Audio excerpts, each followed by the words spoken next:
Kinshasa na biso réalité ya banaki réalité ya banakino. Et Fongami Mokole Lelo, table ronde inclusive sur la mise en place du Fonds national de réparation Oyo et Salimaki Mokole Lelo mercredi 20 octobre 2021 Mokonzi Mboka Yemoko Azalaki wana accord diplomatique pe bakondi yandenge na ndenge et sengeli ko bapeli susu que 2 ans jour pour jour uta balança opération Kinshasa bopeto constat ya magazine KLB ba congolais ba réalisaki par rapport ya bilan na yango. Martin Fayulu Madidi azalaki liboso ya presse mokolo ya lobby pona ko beta masolo oyo nyonso etali ba actualité ya mboka na biso surtout mingi enterrement ya bureau ya Seni côté ya Est sengeli ke 4 ADF ba bomi bango na armée na cadre ya état de siège kaka na Rwenzori wana quelques sujets oyo tozali ko développer mokolo ya lelo na édition ya KNB News première chaîne d'information en continu na lingala édition ya mercredi 20 octobre 2021 oyo na zena plaisir ya ko présenter bino yango pe na souhaiter bino bonne malam.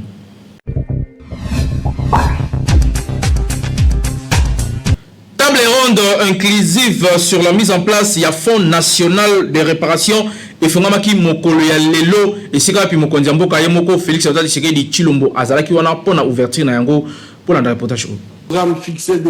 Ba autorité nationale congolaise, ba membre ya ba organisation de survivants de violences sexuelles, bactères ya société civile, ba expert en réparation na bongo pe lisusu ba représentant diplomatique ba participant qui na table ronde sur mise en œuvre ya Fonds national de réparation awana Kinshasa. Ezalaki organisé na bureau du conjoint ya chef de l'État atelier oyo ezali pe lisusu ko concerné proposition ya loi portant sur la politique nationale ya réparation. Na ba terme ya résultat ba conclusion ya table ronde inclusive oyo esengeli et conduire notamment na définition ya ba grande orientation oyo esengeli kozwa en compte na élaboration ya loi portant sur ba réparation, élaboration ya feuille de route moko oyo eko mené na adoption ya loi yango, validation ya ba projet ya décret portant création respective ya Fonds national de réparation et de la Commission nationale de justice transitionnelle en République démocratique du Congo, pelisusu élaboration ya politique nationale des réparations. Ba travaux oyo ezali pe ko sangisa lisusu entre autres état des lieux sur ba réparation en faveur ya ba victime ya ba violence sexuelle liée na ba conflit pe lisusu ba crime grave mususu na kati ya République démocratique du Congo pe moko ya ba représentation ya ba initiative activité pe projet pilote ya réparation. Na lancement na yango o esalemi mokolo ya lelo le 20 octobre 2021 ba intervention ezalaki ebele ndeti ya Tatiana Mukaniri en tant que coordinatrice ya mouvement national ya ba survivante. Le docteur Denis Mukwege prix Nobel ya paix fondateur ya hôpital de Panzi oyo ba intervenaki na événement yango. Parmi la panthère na représentante spéciale du secrétaire général chargé de la question des violences sexuelles commises en période de conflit aux Nations Unies, Albert Fabrice Pola Ouazali, ministre des droits humains, Pelabongo plaidoyer ya première dame Maman Denise Nyakeru, na lisusu discours ya chef de l'État Félix Antoine Tshisekedi Tshilombo, nyonso oyo pona koluka solution, na makambo nyonso oyo etali ba violence sexuelle liée na ba conflit, pe ba crime grave na kati ya République démocratique du Congo. Kinshasa, et l'équipe partout. Martin Fayulu Madidi azalaki liboso ya presse mokolo ya lobby mardi 19 octobre 2021 pour la kosolana bango par rapport à makambo oyo nyonso ezali kolika na mboka na biso sur actualité politique pe mingi sur enterrement ya président ya Seni oyo esalimaki na Assemblée nationale mikolo eleki pour un reportage oyo proposé na Naomi Pila. Azalaki liboso bapandisango mardi 19 octobre 2021 Martin Fayulu Madidi oyo azali comité pour la dépolitisation ya commission électorale nationale indépendante Seni na Mukuse a déploré qui enterrement samedi dernier ya ba membre ya institution oyo na Assemblée nationale wapi a dénoncé les sous-processus oyo ezali entanché na ba corruption, menace, intimidation, chantage et les sous-victimisation. Plutôt que Kolanda voix à peuple, atalisaki que ole ba député balanda voix ya peuple o bazalaki na balabala samedi dernier bango ba décider ko défier peuple congolais na ko interiner de manière cavalière pe théâtrale liste incomplète ya ba membre ya CENI na tête na yango monsieur Denis Kadima lokola président oyo mwana mboka Martin Fayulu Madidi azali ko qualifier lokola moko ya ba proche ya chef de l'état actuel Félix Antoine Tshisekedi Tshilombo. Atalisaki ete yango ezali ba même méthode oyo ezalaka utiliser na pouvoir na kala pona kotia en place cour constitutionnelle pe ko orchestrer fraude électorale na 2023 ezali forcing pe la muka ekotika yango esalema boye te.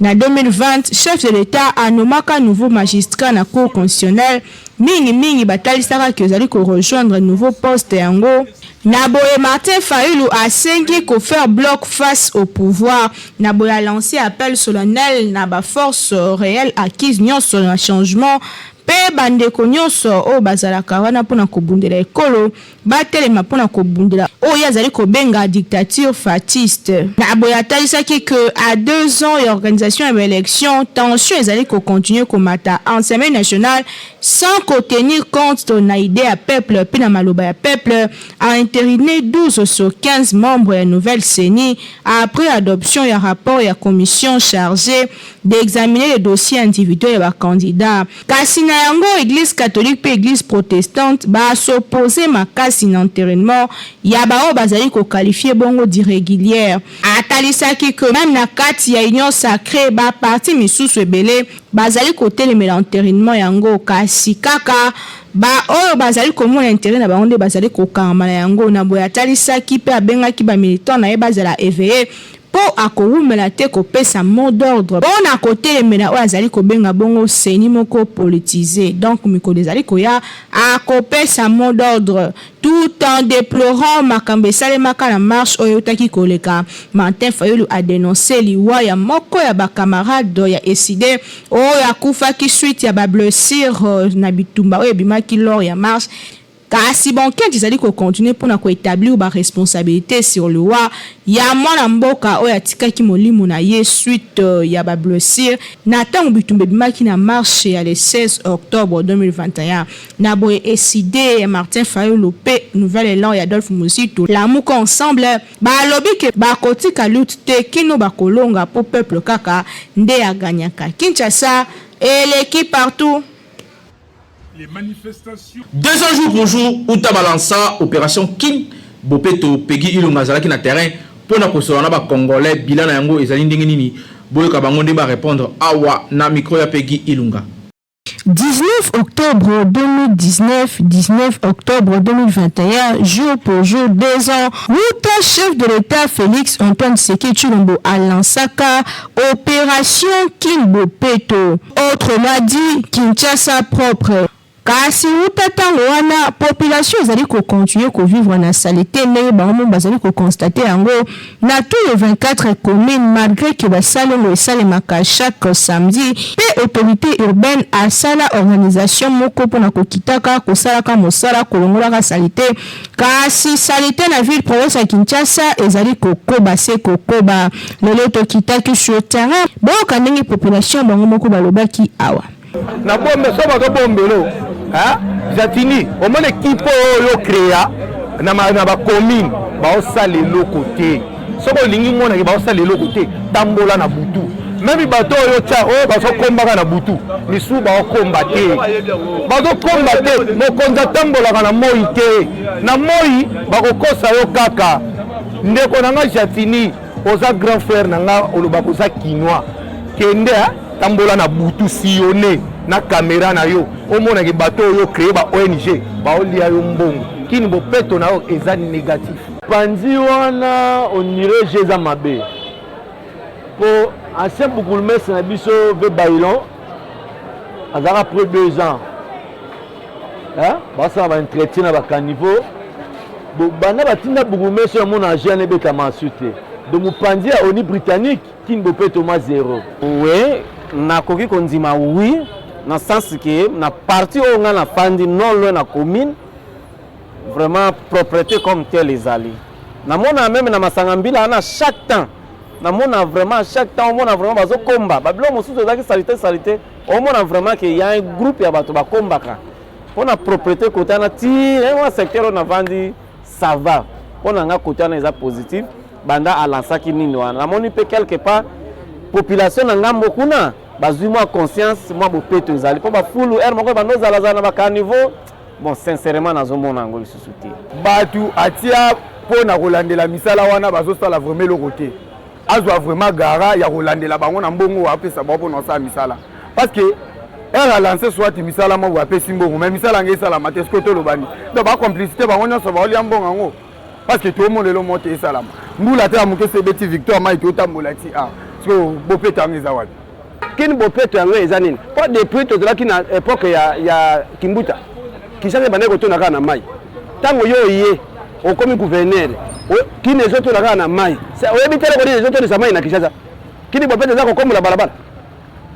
kini bopeto zako komola balabala te okokomola balabala mutu sala equipe ba Kinshasa mais kini bopeto zako il faut pas dégager la terrasse pona mai etoni sa inondation na mboka te ezalaka campagne ya changement de mentalité, campagne à lutte contre saleté, kasi 2 ans après jour pour jour, visiblement, vie pour à Kinshasa et Latina Milamba ya Sikate.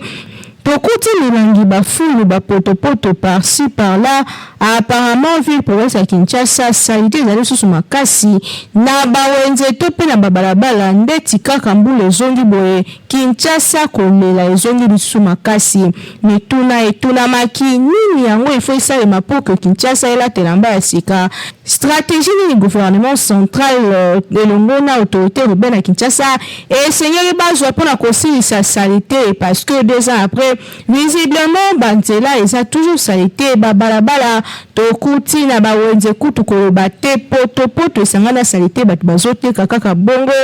kasi na bangambo mosusu na bagrands acteurs ndakisa na baboulevard tokuti baservice oyo bakombolaka ntango nyonso kasi congolais tellement ke achangeaka te bazokombola ye azokontinue koboka salité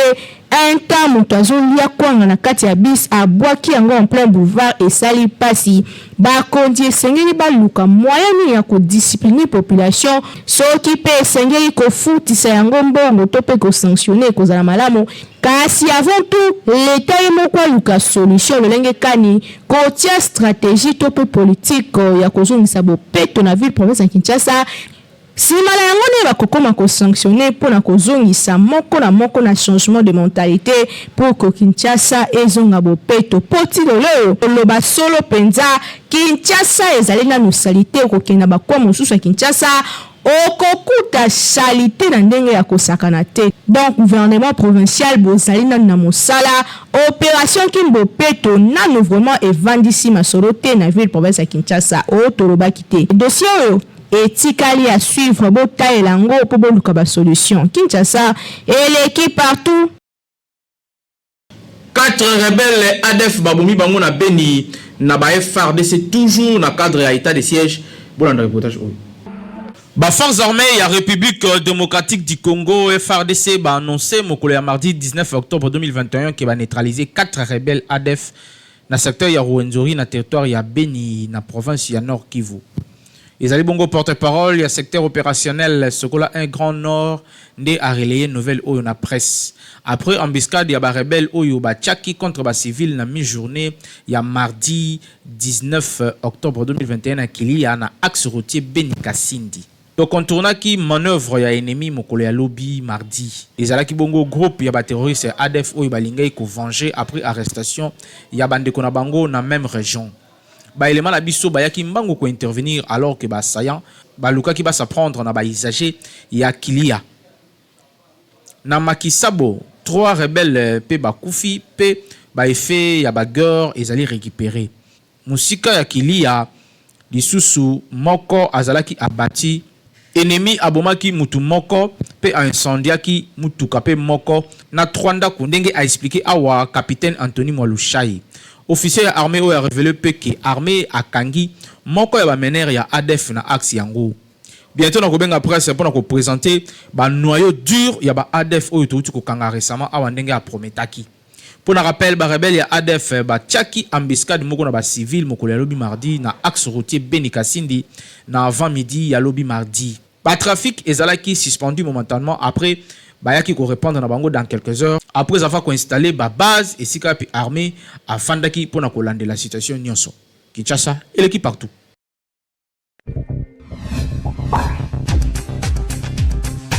Rentrée scolaire c'est Salema qui déjà kasi ba parents oyo nanu ba bongisi biloko ya bana te sengeli boy bake stylo Simba pe kaye ya o Betesco chawana pona bino pona ko sunga bana bino batanga kitoko na année scolaire oyo ezali toujours te kaka na kwa na bino na ba boutique ya coin soko koti oza mobimba toujours na souci ya kosunga mboka pe kosunga population congolaise kaka ndenge boyebeli société oyo monene na République démocratique du Congo Beltesco toujours pembeni ya population na ko accompagner bango na nyonso lelo lisusu ayeli bino ba kaye yao pona kelasi ya bana na biso classe ezali kozonga kalate awa na yango kimaka deja mbangu na ba magasin nyonso ya Beltesco oyebi ezali partout awa na Kinshasa na ba commune nyonso soko tuli magasin ya Beltesco ezali po osombela bana na yo ba fourniture scolaire ya qualité supérieure lokola ba kaye yao ba stylo Simba pe ba kaye cartonné ya ba format nyonso ozana besoin ozwa ba kaye ya qualité pe ba stylo ya kitoko pona bana na yo année scolaire oyo bazala à l'aise kimambango na ba boutique ya Beltesco okozala desité tozana ba kaye à 100 feuilles quadrilignés tozana ba kaye à 48 feuilles quadrilignés tozana ba kaye à 24 feuilles quadrilignés tozana pe na ba kaye à 12 feuilles quadrilignés ko bosana te tozali pe na ba stylo Simba ezokoya ezokoma tozana ba stylo Simba ya bleu tozana ba stylo Simba ya rouge tozana pe na ba stylo Simba ya noir tozali lisusu na surprise mususu mbula oyo tobakisi toyina ba kaye cartonné ya ba joueur kitoko o bana balingaka ko bosana te balobi tangu ozali ko somba kaye yao vérifier bien soki ezali na logo oyo ya Beltesco po ba mwifi bazali ebele oyo bazali ko pirater yango donc soko sombi ya mwanza ekolia yo okoumela nango te po ekosenga obakisa mususu kasi soki osombi ya Beltesco ozali mobimba ane mobimba bana bakotanga kitoko po bakaye na bango pe ba stylo na bango ezali ya qualité supérieure oyo tolobaki te tolobi Beltesco vraiment mosungi ya mboka Kinshasa et l'équipe partout.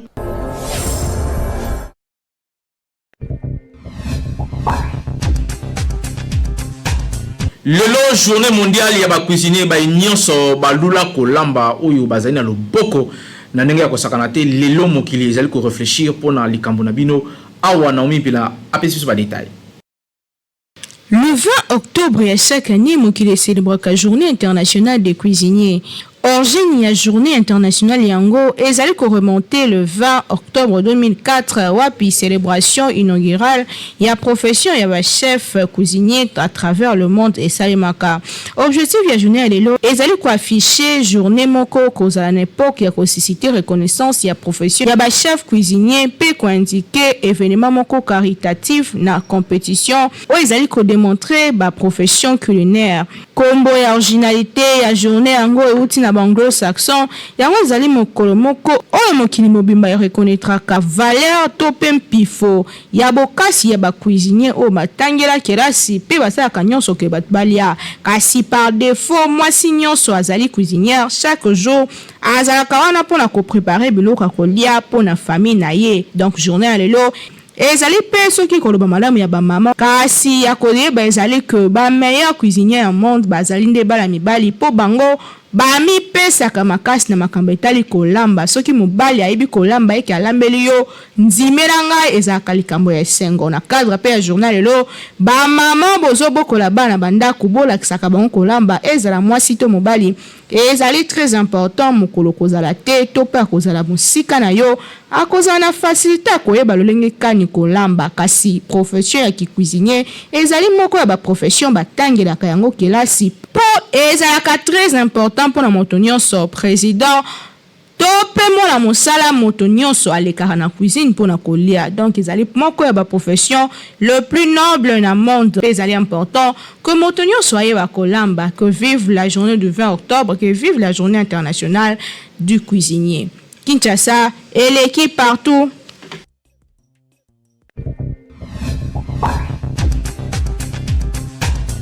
Kindoki politique moko ya ba émission oyo KNB News a proposé rabino ici ka to réfléchissaka to analysaka pe to critiquaka oyo nyonso ezali actualité politique ya mboka na biso avec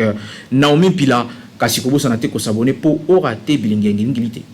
parce que j'ai comme l'impression que Congo tu es aussi gâteau aucun été. Tu tires rappel les leçons à passer donc attaque état on dit que couler moi. Parce que ce que tu as vu que ben élection et les gars qui mis ça tu la fois passé. Ils là qui m'a bien ma casse. N'habitez pourquoi on doit continuer dans ma même bêtise. Parce que au Salema et Salema qui samedi ils a continuation. Il y a bêtise ouana. Ça veut dire bonio koyo kanate autour de ndenge nini pour organiser ben élection. Conséquence c'est que la nini processus c'est que vous allez entacher na ba contestation élection et que vous allez entacher na ba contestation moto a komi ba contester à un moment vous avez tango finalement fallait tout trouver solution to umela ming cause la confession religieuse apparemment ba yokana ka tete usuka il fallait qu'on continue au lieu cause la paix ça biso retard mais qu'on continue en opona ba cadre même ba politicien ba yokana te bo ça ba confession religieuse point au moment que ba vie des alliés na place na parmi les 15 wana ba politicien mo pe apesi kombote et puis mutu ba tie wana qui ensemble à boyer donc et ça va confession religieuse c'était ça veut dire déjà c'était mal parti il faut que solo la bien tous soit compromis en fait makambo ya seni neti ya kupona président il fallait biso ba politicien tous la libanda nango to tikela ba confession religieuse na ça ko nungu nyonso makambo nyonso c'est parce que biso se prendre en charge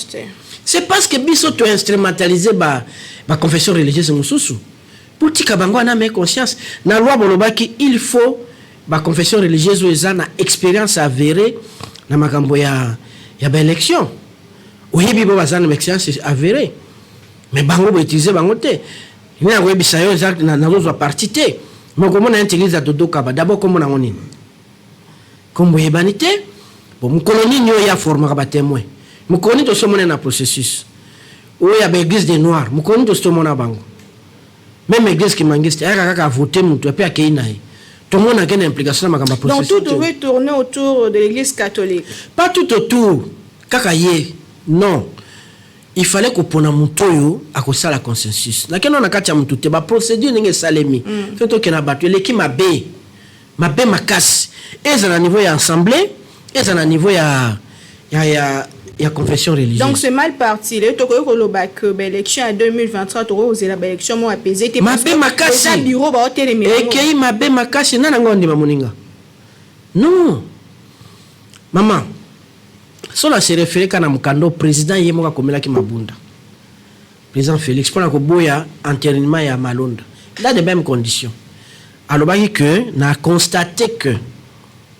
ba église oyo ba confession il fallait signer procès verbal ba signer té donc on va même là que procès verbal na bazana qualité té c'était qui c'était Sony non oyo de dodo kama remplacer bon abuela ki nini wana PV oyo Sony amemaki c'est quoi qu'on est moyen dodo kama pourquoi si le président est logique à signer té.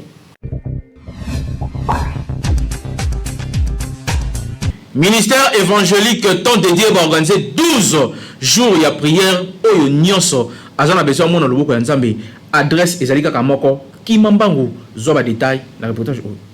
mwana nzambe yote loko yo ministère évangélique temps dédié va organiser 12 jours de combat et de délivrance na occasion ya 6e anniversaire oyo ya église na bango eko banda du 19 octobre pe eko suka na dédicace ya temple Oyo ekosalema le 31 octobre 2021 église oyo ezali kokumbama na visionnaire na yango pasteur Ilunga de Paul P ezwami na quartier GB arrêt Sosimat na avenue C ya numéro 28 bis juste kaka na sima ya camp américain barrière 17 boya koyoka mateya ya kafu na thème oyo je suis le Dieu de ton père d'Abraham d'Isaac et de Jacob. Mwana nzambe yoka boya ebele po ba orateur misusu ba wutu na bamboka ya ndenge na ndenge surtout na mikili ya bapaya ba kozala wana pona kokabola maloba ya nzambe pe kopesa bino mayele ndenge nini bokoyi kobima na boumbu ya satana. Louange pe adoration et kozala wana avec ba chantre ya minene ya mboka na biso pona kokumisa nzambe na système kaka ya makinuma Davidi stage oyo tokosala parti ya Kinshasa nanu awa na Congo avant tokende lola yo mutu ozana mikumba yaka kosundola yango epai ya nzambe ya Ilunga de Paul okozwa solution na 12 jours de prière ya bakomba pe ya ba délivrance oyo ezali organisé na ministère évangélique temps dédié na quartier GB nzambe balukaka ye secret ya kobonga na vie secret ya lola efandide na monoko ya pasteur Ilunga de Paul oyo azali kosalela nzambe na ndenge ya solo o tolobaki te tolobi occasion à ne pas manquer yangoyo Kinshasa et l'équipe partout.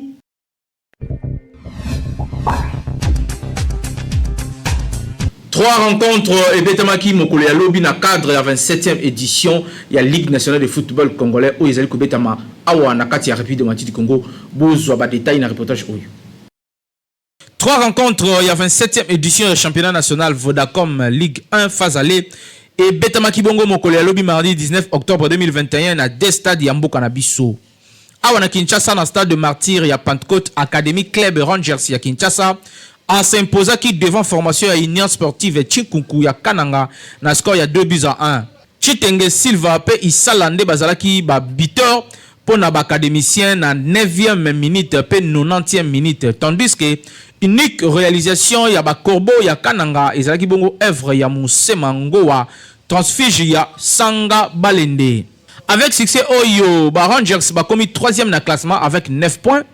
Pe na 4 matchs aussi ba beti déjà tandis que Chinkunkuye azali na 17e place avec 3 points na 6 sorties oyo ici à Sali. Toujours dans même installation sportive Asekuya ya Kinshasa a s'inclinaki devant Bakamikaze ya Lubumbashi Sport na score ya 2-1 PKK.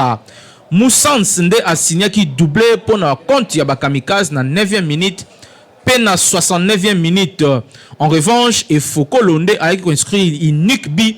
pour na ba Asekuya na 41e minute na succès ya boye Lubumbashi Sport a se pointé na 14e place avec 4 points na 5 sorties na ye déjà pe adversaire na ye du jour Asekuya ye azali na 16e place avec 3 points pe na 4 matchs oyo ici a beti déjà na stade Mazembe ya Lubumbashi cercle sportif Don Bosco ye a betaki na jeunesse sportive Bazano Bangomi Balé ba se neutralisaki Kasakande a marquaki pour na ba Salésien na 41e minute tandis que Bakata ye a eu égaliser pour na compte ya Bazano na 64e minute. Donc score final ezalaki ya 1 but partout. Malgré nil Oyo, Don Bosco a tiré provisoirement leader ya classement avec 12 points na 6 matchs aussi a beti déjà alors que Bazano ya zali 7e na classement pe azali na 7 points a beti déjà 3 matchs na ye Kinshasa et l'équipe partout. Merci pour la confiance et fidélité. Vous allez continuer à couper ça dans la rédaction. Il y a KNB News pour nous servir bino boibete, ko servir bino topé ko informer bino ndé ezali devoir na biso. Merci pour la confiance. Vous allez ko lembaté bo continuer à couper sa biso confiance, to ko continuer ko zalawana pour nous servir bino pe ko informer bino d'une manière très professionnelle pour boibete awande vous allez mieux informer qu'ailleurs peut être awa bozoka bio bozoka formalité musala ezali ko continuer ko sala makitoko toujours na caméra oyo nazali ko tala boye papa Timothée Kaimbe kaka yepe mutazala ki na mpanzi oyo pe lisusu na régie ezali kaka yemoko kasi na coordination ya grand lion ya communication Jimmy Mukendi Chimanga tukutani mokolo ya lobi magazine